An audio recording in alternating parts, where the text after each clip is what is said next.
Halo teman-teman semua, saya Edi Putu Yudi Prasetya, saya calon guru penggerak Angkatan 5 Kabupaten Buleleng, Unit Kerja SD Negeri 1 Sudahaji. Pada video kali ini saya akan membahas tentang pemikiran Ki Hajar Dewantara dan implementasi pemikiran Ki Hajar Dewantara di sekolah. Nah, yang pertama saya akan membahas mengenai pemikiran Ki Hajar Dewantara. Sosok Ki Hajar Dewantara mungkin tidak asing lagi bagi banyak orang, khususnya orang-orang yang berkecimpung di dunia pendidikan. Ki Hajar Dewantara lahir di Yogyakarta pada tanggal 2 Mei 1889 dengan nama Raden Mas Suwardi Surya Ningrat. Beliau adalah sosok yang luar biasa melalui pemikiran-pemikirannya dalam dunia pendidikan.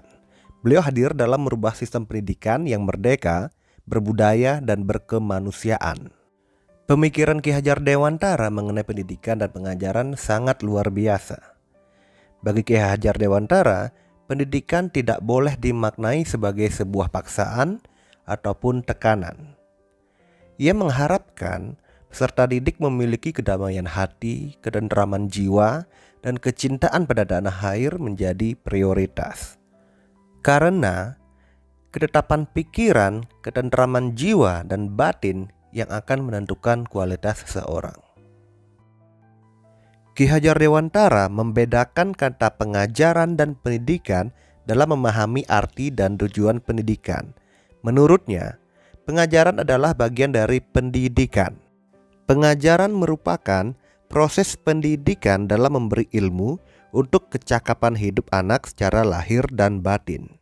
Sedangkan pendidikan adalah pemberian tuntunan terhadap segala kekuatan kodrat yang dimiliki anak agar ia mampu mencapai keselamatan dan kebahagiaan yang setinggi-tingginya, baik sebagai manusia maupun sebagai anggota masyarakat.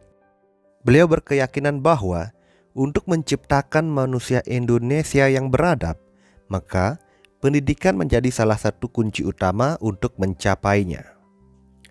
Ki Hajar Dewantara menjelaskan bahwa tujuan pendidikan yaitu menuntun segala kodrat yang ada pada anak-anak agar mereka dapat mencapai keselamatan dan kebahagiaan yang setinggi-tingginya, baik sebagai manusia maupun sebagai anggota masyarakat.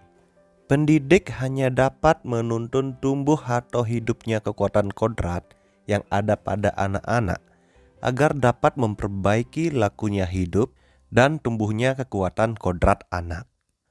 Peran pendidik diibaratkan seperti seorang petani atau tukang kebun. Anak-anak itu seperti biji tumbuhan yang disemai dan ditanam oleh paktani di lahan yang telah disediakan. Paktani memiliki tugas untuk merawat dan menjaga dengan baik agar biji tumbuhan tersebut dapat tumbuh dan berbuah dengan baik. Tentu saja beda jenis tanaman, beda juga perlakuannya. Oleh karena itu, seorang pendidik harus bisa memfasilitasi segala bentuk kebutuhan peserta didik yang berbeda-beda.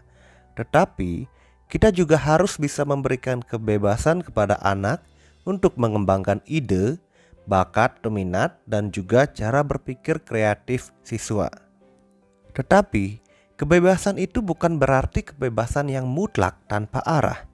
Guru perlu memberi tuntunan dan arahan agar siswa tidak kehilangan arah dan membahayakan dirinya.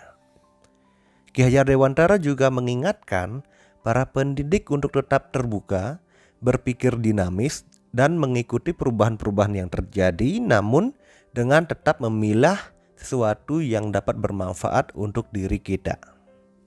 Nah, selanjutnya adalah implementasi pemikiran Ki Hajar Dewantara di sekolah.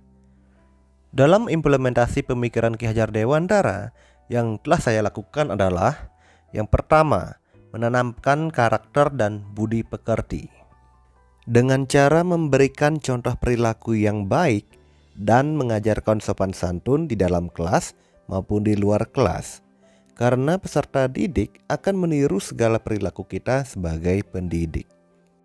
Yang kedua, merancang pembelajaran yang menyenangkan dan bermakna sesuai kebutuhan peserta didik. Kegiatan pembelajaran yang telah saya lakukan yaitu dengan memberikan kebebasan kepada peserta didik untuk aktif dalam pembelajaran agar peserta didik dapat secara leluasa mengeluarkan pendapat, mandiri, berkreasi, dan berinovasi, sehingga pembelajaran menjadi menyenangkan dan bermakna bagi peserta didik. Demikian demonstrasi kontekstual modul 1.1 yang saya lakukan. Sebagai seorang guru, jangan pernah untuk berhenti belajar, berkreasi, berinovasi, dan berbagi. Semoga materi ini bermanfaat bagi teman-teman semua. Akhir kata saya ucapkan terima kasih.